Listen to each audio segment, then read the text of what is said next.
நம்ம அப்பா நம்மள வசதியா வாழ வச்சாரு. ஏதோ கெட்ட நேரம் நமக்கு எல்லாம் ஒரே நொடியில கைவிட்டு போயிடுச்சு. அதுக்காக ஒரே நாள்ல பழைய வாழ்க்கைக்கு போகணும்னு குறுக்கு வழியில யோசிச்சா இதோ இந்த மாதிரிதான் இப்படி மாட்டிக்குவோம். அன்னைக்கு இருந்த மனநிலையில எனக்கு எதுவுமே புரியலையே. நீ எவ்வளவோ சொன்ன, எதுவுமே எனக்கு இந்த மனமண்டையில ஏறல. இவ்ளோ பிரச்சனை நடந்திருக்கு, அது என்கிட்ட சொன்ன என்ன?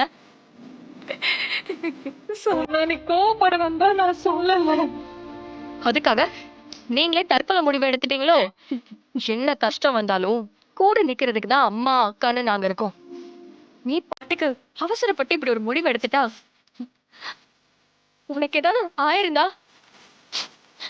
காலத்துக்கும் இந்த கஷ்டத்தை நாங்க ஏத்துக்கிட்டு இருக்கணுமா? தேனு, அப்பா நம்மளை விட்டு போனதுக்கு அப்புறம் அவ்வளவுதான் இந்த குடும்பம் அப்படியே தறிக்கிட்டு போயிடும்னு நம்மளை சுத்தி இருக்கிற பல பேரு என்னென்னமோ பேசினாங்க. அதுக்கேத்த மாதிரி நீயும் இப்படி பண்ணலாமா? என்ன மன்னிச்சிருக்கா. சரி, நடந்தது நடந்ததாவே இருக்கட்டும். 3 லட்சம் ரூபாவை கொடுத்தா அவன் உன்னை தொந்தரவு பண்ணாம விட்டுருவானா? அப்படிதான்க்கா அவன் என்கிட்ட சொன்னான். தமிழே, 3 லட்சம் ரூபாய்க்கு நாம எங்கடி போறது? ஏதாவது ஏற்பாடு பண்றேம்மா. அம்மா கிட்ட கேட்க போறியா? ஏற்கனவே அவங்க நமக்கு நிறைய செஞ்சிருக்காங்க.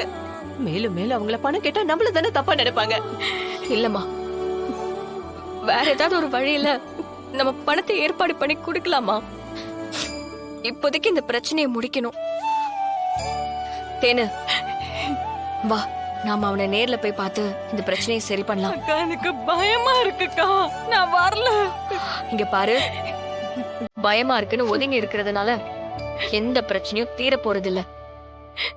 பிரச்சனை வந்துருச்சுல, நேருக்கு நேரா நின்னு அதை சந்திச்சுதான் ஆகணும்.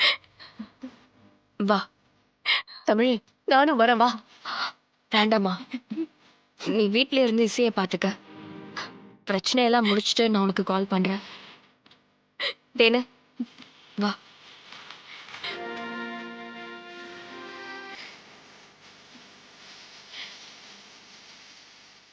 இத போட்டுக்கோ.